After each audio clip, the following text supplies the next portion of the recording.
Hey guys, this is Hannah Sinclair of University High School, Tucson, Arizona. These are going to be some of our Unit 5 for AP World History.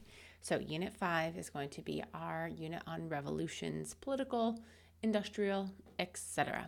All right, so let's get started. If you are following along, you will be following along with the PowerPoint posted on Google Classroom. So know that if you're doing your notes, you should do your bell work. Here's what we're going to be talking about today. In general, the age of revolution, and specifically the American Revolution. Our AP objective, you'll be able to explain the intellectual and ideological context in which revolutions swept the Atlantic world from 1750 to 1900. So, revolutionary changes in the Atlantic world. So, in general, this is called the Age of Revolution for a few reasons. First and foremost, there's a bunch of them. It's just there's a lot of revolutions in a short period of time.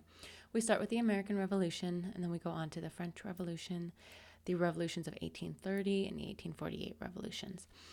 Essentially, we see a just significant shift in the Western world away from absolute monarchy to constitutional monarchies or just constitutional republics in general. So, why is all this happening now? Why not later? So, well, first and foremost, the number one most important thing that we are going to see contributing to this is going to be the Enlightenment. The intellectual changes, the changes in understanding about who we are as citizens and what our relationship is to the government is just going to fundamentally change with the Enlightenment. We'll also see the commercial growth that has been occurring with the new wealth coming in from the colonies. This mercantilist system is going to create a new class of people. And this middle class bourgeoisie is going to be it's going to be people who have wealth, who live in cities, and who feel like they should have more input on the way things are governed. But of course, historically, the rich people have been nobles and the king, and poor people have been everyone else. So in the governing system, there's not really a place for people on this mid-level. Similarly, we have a population problem. All of the new crops being brought over from the Americas is going to lead to this population boom. We talked about this a lot last unit. The new calorie intake from corn, potatoes, the wheat and crops that you can, import over being produced in the new world is going to relieve some of the pressure on the European agricultural system to support such a large population. So more food means more people living longer, means more babies, means more adults, means more pressure on your economic and political system. So this is going to create a threat to upper class families as you have a growing proletariat, right? You have growing numbers of poor and impoverished people who are going to be advocating for their rights with a larger and larger voice.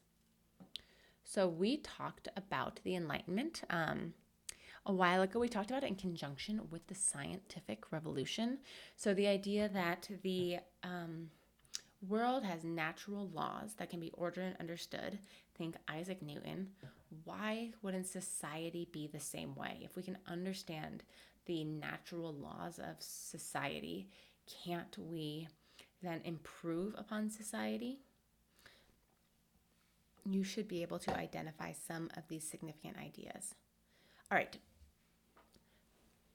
Before we get started on our American Revolution, let's think about the past a little bit. So we see that competitions among European powers have suddenly become global, right? It's not just that France and Britain are fighting each other again for like the bazillionth time, but now they are fighting each other around the world, right? We're not just talking battles across the English Channel. We're sending Henry V over again for the Battle of Agincourt. But instead, we are fighting in the New World. So think about the 7 Years' War in the Americas between France and Britain. This is actually a small part of a larger conflict between France and Britain, but we see the fighting playing out in the American colonies. Britain wins in the end, causing France to lose all of its holdings in the Americas. These wars are very expensive, right? War is always expensive, but when you have to be shipping men, arms, food, supplies across the world to fight this war, that just increases the cost exponentially. And traditional tax collection is not cutting it anymore. So you have a demand for new revenue, and this is going to provoke a debate about what should be done. The world that these governments are functioning in is now a lot more aware of the government and its policies and much more critical of it. I mean, remember in Britain, we are post-Glorious Revolution, right? The king signed the Supremacy Clause, Act of Supremacy, sorry. It's called the Supremacy Clause in the Constitution. King William and Mary, William of Orange, signed the Act of Supremacy saying that Parliament is supreme. And so we have been fighting for our rights. We have a population in Britain that views itself as having input into governance. And then, of course, we have the Enlightenment. The Enlightenment official definition here is the philosophical belief system in 18th century Europe that claimed that no one could reform society. Let me start that over again. A philosophical belief system in 18th century Europe that claimed that one could reform society by discovering rational laws that governed social behavior and were just as scientific as the laws of physics. Right, so we talked about Diderot and how he created the first encyclopedia. We talked about how these thinkers are inherently challenging long-established religious and political institutions. They're challenging the right of the church to hold so much power in governance. They're challenging this idea of divine right that is core to absolute monarchy. And they are essentially asking the question, would society be better if run by reason and a secular government instead of tradition and the church? Right? These new perspectives and this intellectual optimism will help guide the revolutionary movements. But of course, if you are part of that historic social order that is in power currently, if you are part of the church, if you are part of the monarchy, the nobility, you're going to view all these ideas as inherently threatening. So let's talk about some of these new ideas in particular. There are two political thinkers that you really need to know, like so important for understanding any part of world history, or European history, or American history, or government, in fact. These two people are John Locke and Jean-Jacques Rousseau. John Locke is going to be British. He is actually going to be the main tutor of William of Orange. So he's going to come over to Britain post-Glorious Revolution, and his understanding of government is inherently optimistic. Jean-Jacques Rousseau is French. I think Swiss originally, in fact. But he's going to live in France. He is much more critical. Right? It's understandable. Jean Locke is living in a country in which the power of the monarchy is inherently limited. Rousseau's living in an absolute monarchy, in the height of absolute monarchy. I mean, think Louis XIV, the Sun King. So they are both going to contribute to this understanding of the social contract. The social contract articulates that there is a contract between the governed and those doing the governings. So Locke articulates the idea that governments are created to protect our natural rights, life, liberty, property. Thomas Jefferson will add on that idea by saying life, liberty, and the pursuit of happiness, but Locke is all about property. And so if the governed feel that the monarch has violated these natural rights, the monarch is arbitrarily killing people. He is arbitrarily taking your right to speak, to live your life. If he's just taking your property, right? The king just swoops in and takes your farm. Then Locke says that people have the inherent right to rebel. So there's a contract between the governed and those doing the governing. And if one side is not holding up their side of the bargain, then the other side can act. Rousseau is going to say that the will of the people is sacred and that the legitimacy of monarchs depends on the consent of the people. So if we are pulling out the main ideas here, John Locke is all about natural rights, life, liberty, and property. Rousseau is all about the consent of the governed.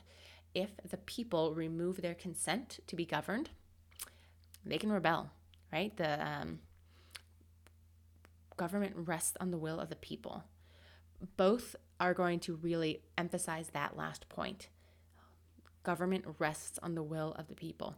But John Locke really emphasizes individual rights, whereas Rousseau imagines people acting collectively. If you look on the slide here, you'll see also an image of the Baron de Montesquieu, a French dude. He's much more conservative than Rousseau, and he's actually going to be writing after the French Revolution happens, and he's very critical of it. But it is also going to be from Montesquieu that we get the idea of our three branches of government in the American system.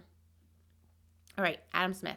Adam Smith is another important Enlightenment thinker for you to know. But Adam Smith is an economist. He is Scottish, living up in Edinburgh. Glasgow. Let me look that up really fast. He is kind of a loner, like living with his mom, holed up in this university. And he is going to write the preeminent book on economics. I was right. He was in Edinburgh. So his book, The Wealth of Nations, is going to articulate capitalist theory and be the foundation of our modern economic system. So he articulates this idea of laissez-faire economics. Laissez-faire economics.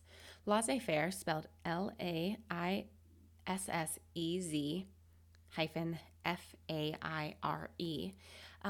is the idea that government should not interfere in the economy. Smith says that people will always act in our own self-interest, but will thrive through competition, thus promoting economic advance. So when the government intervenes in the economy and has a monopoly over one industry, they are undercutting this competition and thus economic growth. So government should avoid regulation in favor of the operation of individual initiatives and market forces of supply and demand.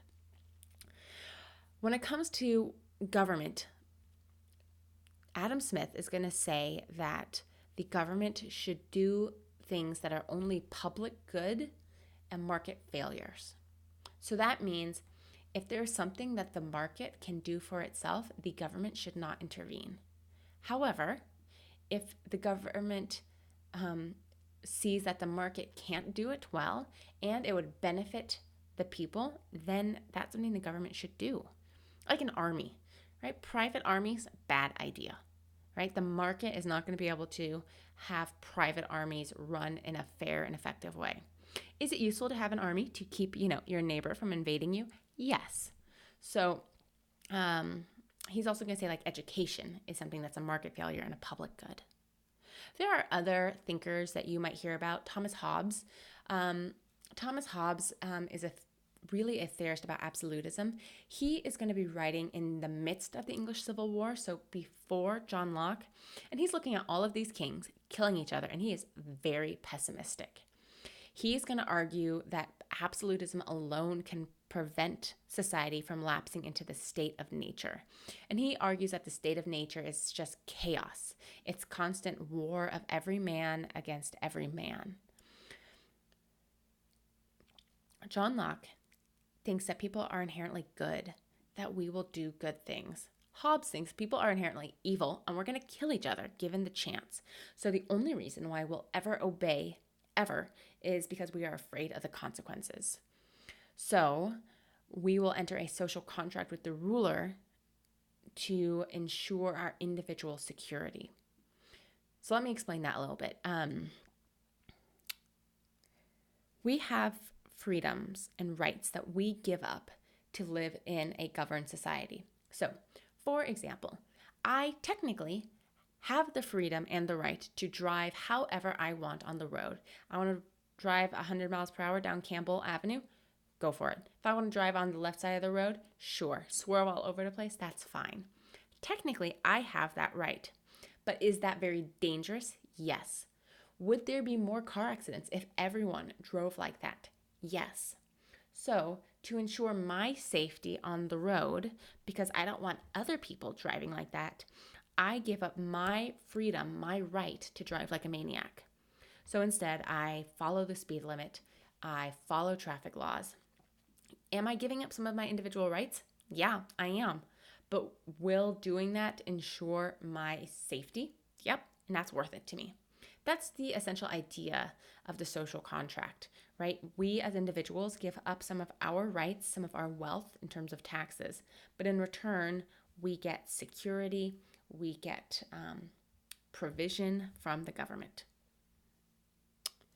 All right, so this is a really good video. There's a lot of these videos from School of Life. There's one on capitalism, there's one on John Locke, there's one on Hobbes and Rousseau. They're all really good. I mean, Rousseau is fun to learn about because he's actually a jerk. He writes like this preeminent book on like child rearing and how you should love the child. He has 5 kids. He gives them all up for adoption. And orphans in pre-revolutionary France are going to die. And so it's like, Rousseau, what are you doing? Let's think about absolute monarchs and the Enlightenment before we start talking about women and the middle class. Most of our Enlightenment thinkers aren't radicals. And most of our absolutist monarchs support these thinkers. They are actively sponsoring them. They are going to be patrons, right? Think of Charles III of Spain, Catherine the Great of Russia, Frederick the Great of Prussia. They are all considered Enlightenment rulers. And they take some of these ideas and run with it. They will develop bureaucracies staffed by civil servants who are selected by merit instead of having systems in which nepotism rules the day. So you have a bunch of obtuse inbred dukes doing the job that a much better educated middle class person could do, right? They start selecting civil servants and government workers based off ability instead of birth. They'll develop national legal systems, modernize taxation. All these things ultimately strengthen the crown, right? If you have a better functioning bureaucratic system because the workers aren't just drunk noblemen, that's going to strengthen the crown. If you have a more consistent legal system and a better tax system, so you're getting more money in, that's good for the government. And often these changes come at the expense of the nobility and the church. So what you're doing when you're supporting these Enlightenment thinkers, you are strengthening the crown, your own seat of power, weakening the traditional checks on your power, the other nobles and the church, and you are signaling to the people that you support them. There's no downsides. But, you guys knew there would be a but. If there are any truly radical ideas that challenge the right of absolute monarchs or directly attack religion, they would suppress these ideas. But the fact of the matter is, Europe is small enough, there's enough powerful people in it, that even if you lost favor in one royal court, you could just go to another and it would be fine. All right, let's talk about women in the middle class. Women are a key part of the Enlightenment as well. We are seeing that women are buying these Enlightenment books.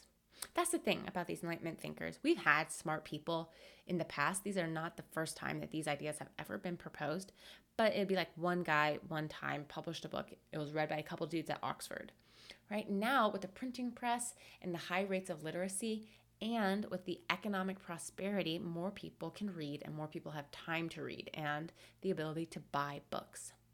So, in France in particular, in Paris, wealthy Parisian women hosted salons. And in these salons, they would invite philosophers, social critics, artists, members of the aristocracy, and the commercial elite. It was a place for people of different backgrounds to mix and talk about these new ideas. They made their home centers of debate, intellectual speculation, and free inquiry. This was really fashionable at the time. We see women are buying and reading books, newspapers, and journals. And it's not just women, it's going to be the middle class as well. These ideas are being debated in coffee shops and tea shops. So the Americas are going to be seen as a perfect place to try these new ideas because it is untouched by European tradition, so to speak. So the quintessential American Enlightenment thinker is going to be Benjamin Franklin. He's an inventor, he's a philosopher, he's a politician. He's going to be the one who travels to France and gets French support for the emerging American Revolution. He plays up the fact that he's super American because everyone in France, and we're thinking like, think Marie Antoinette, France. Men are wearing high heels. Everyone is wearing ridiculous wigs. You're all wearing powdered face and lots of makeup and silk and change your outfit like 3 times a day. So they look at the Americas and think, oh, these people, they're so barbaric. They're so uncouth, so unsophisticated. So Ben Franklin plays to that stereotype. He shows up wearing a coonskin cap and spitting tobacco on the ground, and everyone just finds him so charming. He is an Enlightenment man, right? He's a Renaissance man. He writes books. He discovers electricity. He does all of these major ideas. All right, what about the common people? Well, most people aren't intellectuals. Most people are not going to be running off to Europe, right? Most people in Europe are deeply rooted in tradition. You go to church. You practice the traditions that your father and your grandfather practiced. That includes things like harvest festivals and country fairs and saints' days, and things that we would view as superstitious or archaic was a key part of the folk life of most peasants in Europe. And since these people didn't have a way of protesting any policies, it's not like, call up your senator, right? If they were unhappy, they would riot. And so when monarchs tried to change things, when they tried to increase the authority of their own seat or tried to centralize power by putting forth tax reform or judicial reform or public administration, the common people would see these changes as radical, even if they were ultimately good. Like, it's a good thing to have the same laws for every city in a country, right? If you are going to be hung for murdering a man in Toulouse, France, you should be hung for murdering a man in Paris, France, not like just get your hand cut off. Consistent laws, having better bureaucratic systems, these are all ultimately good things. But there are also changes, and the common people view these changes as just radical. And what do? When you are upset, you riot. It doesn't help that a lot of these Enlightenment level reforms trying to modernize the commoners because, they're so backwards, did that by getting rid of the fun traditions of life, the harvest festivals, the religious holidays, the county fairs, parties that involved costumes and drinking and gambling. Your life is hard enough. Why do these big city intellectuals need to come in and get rid of your parties? Okay, switching gears. What do you already know about the American Revolution? Think about it. Jot some things down if you're following along in your notes. But we're going to start talking about it. Okay. So, the 7 Years' War. If you remember, we just identified that the 7 Years' War was between Britain and France, and it ended with the British losing all of their colonies. So, you see, some of the colonies went to Spain, but most of them went to Britain. That's great, right? Right and wrong. Here's the bad part about this war. It was super expensive. And the British view it as a cost that the American colonists should bear. Weren't they fighting to protect the British colonists in America from the French?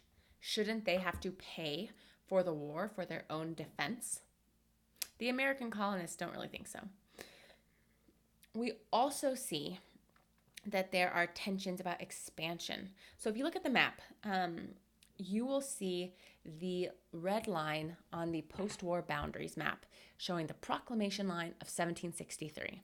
If you compare the two maps, it essentially follows along the old edge of the American colonies.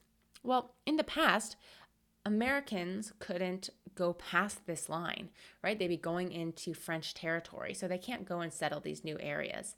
They want to settle these new areas, right? The British practice primogeniture, which means your eldest son gets all of the land.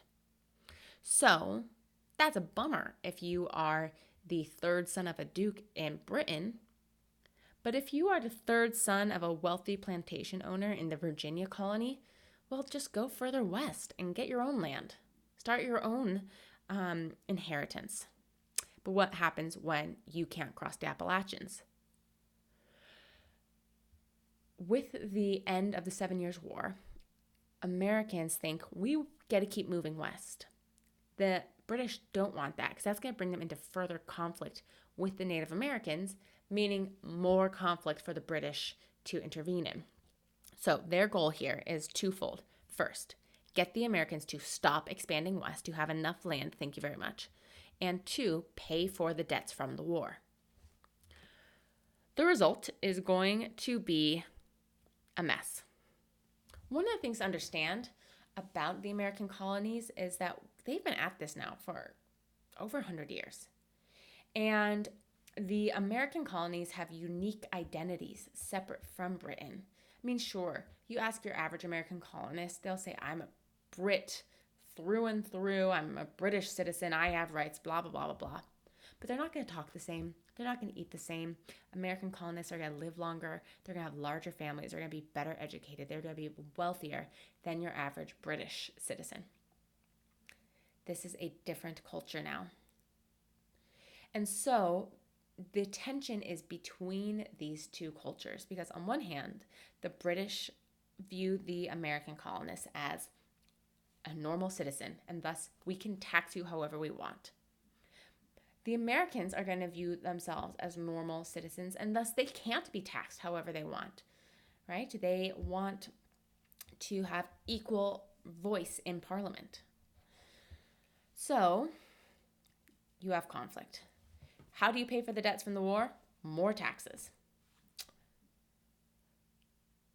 You have a bunch of these. There's like the sugar tax, the Stamp Act, blah, blah, blah, blah, blah. No one wants to pay them. You have boycotts. One of the tensions here is that New England, the New England colonies, did a lot of trade with Spain and French Caribbean sugar colonies. So they would get the sugar up from these places and make it into molasses and rum and sell it. So these laws prevent the American colonies from doing trade with other colonies in the Americas. Plus, you have like the Tea Act, which is actually designed to keep the British East India Company from going under because the British East India Company have been making a mess of things over in India. But that's not the point of today's lecture. The point is the Boston Massacre. It's not really a massacre. Let's look at the picture there. This is the iconic image from Paul Revere. It was circulated throughout the American colonies. My grandmother actually has a print of this in her house. It's pretty neat. Essentially, you have all these tensions. You have taxes, you have boycotts.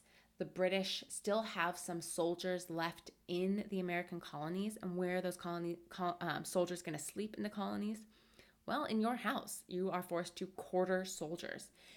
It's not great having a strange group of men living in your house, sleeping next to your daughter, right? Just a few feet away.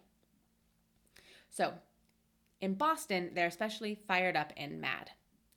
So they start yelling at some British soldiers in Boston Commons. They're yelling, they start throwing snowballs, and it quickly becomes clear that these are not just normal snowballs. These are snowballs with rocks in them. Imagine if someone was throwing rocks at your head. A larger group of angry men that outnumber you are throwing rocks at your head. It's going to increase tensions. The image is incorrect for a couple of reasons. One, like no one dies in the massacre, so to speak. Two, you see how the British army commander standing behind his soldiers, essentially saying fire at the innocent American colonists who were just standing there. I mean, just look at that puppy in the foreground. No. The guy was in front of his soldiers. So he was standing between the guns and the American colonists, trying to get everyone to calm down. Let's stop this yelling. Let's stop this fighting. It doesn't matter. This image gets circulated around. Everyone gets enraged. The British, it's not just enough for them to take our money, to live in our homes, to eat our bread, but now they're killing us for complaining about it. Wah, wah, wah.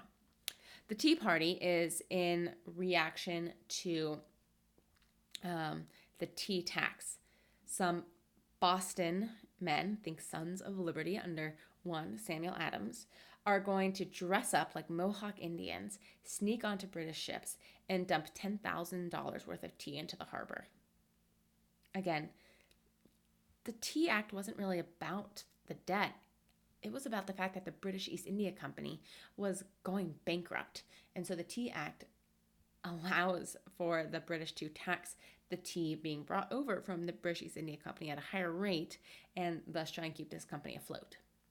Interestingly enough, John Adams of Declaration of Independence fame, our second president, he is going to defend the British soldiers from the Boston Massacre in the courts. He's viewed as a traitor for many people, but he strongly believes in the rule of law.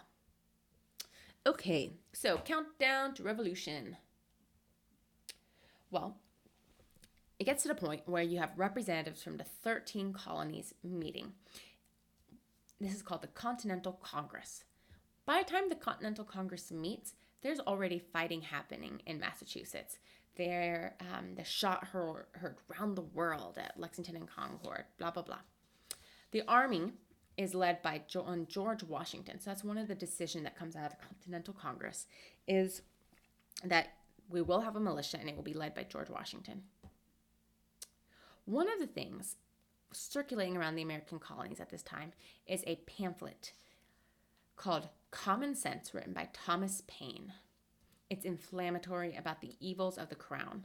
Paine's an Englishman. He's not wealthy. He hates the monarchy. Here's a quote from Common Sense. Society in every state is a blessing, but government, even in its best state, is but a necessary evil. Common Sense focuses primarily on George III. It's very critical of him, says that he does not care about them, calls him the sullen-tempered pharaoh of England, a royal brute. It focuses on the idea of the Constitution of England and hereditary rule. So we need to break away from these two ancient tyrannies, the monarch and the aristocracy. There's something absurd in supposing a continent is to be perpetually ruled by an island. Yeah, tell that to India. So, Thomas Paine's ideas aren't original, but they're very popular.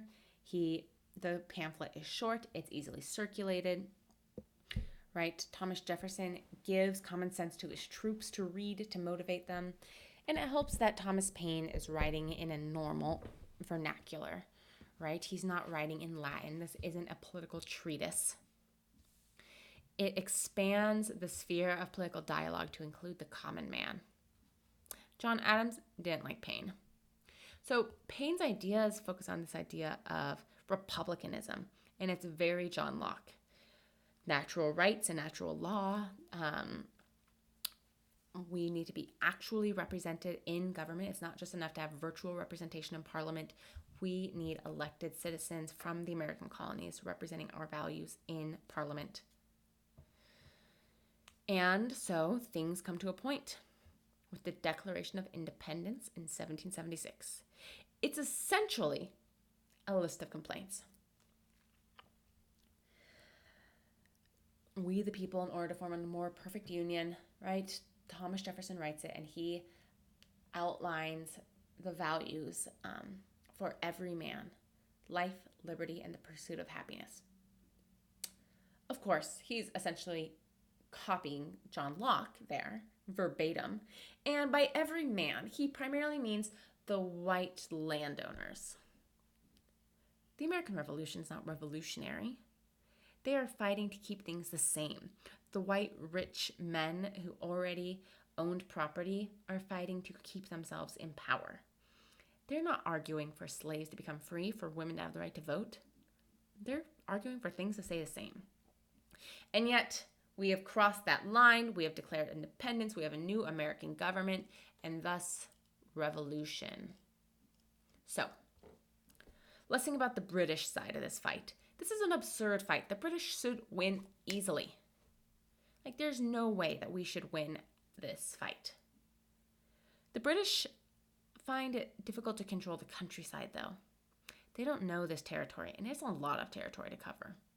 They also are unable and unwilling to fully utilize the loyalists in the American colonies. There's about 20% of the population who still are loyal to England. Many of these people will flee to Canada in the end. They are often educated, wealthy, cultured, often older and more cautious. We see this among the Anglicans and Quakers in Pennsylvania and New York. But it's not like you can look at someone and be like, you're going to be pro-England and like you're going to be pro-American. I can tell. It's not so clear. The British never truly utilized the loyalists. They don't trust them. And they never organize them to say, form a militia, we'll put you in the fight here or there. John Adams is quoted as saying, 1/3 of Americans wanted revolution, 1/3 didn't care, and 1/3 was against it. But that's probably not the case. More likely, 2/5 were for the war. 1/5 was for the war, 1/5 was for the king, and 3/5 didn't care. Alexander Hamilton is quoted as saying, our countrymen have all the folly of the ass and all the passiveness of the sheep. They are determined not to be free. If we are saved, France and Spain must save us. You hear talk about summer soldiers and sunshine patriots. Most Americans were on board with the fight when we were winning, but not so much when we were starving in Valley Forge. Frankly, the British should have won, but they don't take advantage of the thing going for them. They could have better utilized the loyalists. They could have used the slaves, offered freedom for any slave who would join them. They had more experience in training. They had a bigger army and navy. But it's not like they sent the A team to the American colonies. Your biggest enemy, France, is literally next door. It's not like you send all of your forces to deal with your annoying colonists. No. You keep your best army at home. Thank you very much. The Native Americans side with the British. The British offer them a deal. Specifically, the Mohawk Indians and a lot of the Iroquois Confederacy will fight with the British.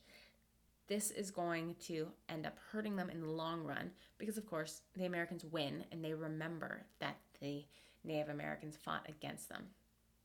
So with the Battle of Saratoga in 1777, we finally win a fight against the British. And that's enough for the French to say, okay, we're in. So France offers weapons, food, and more importantly, a distraction.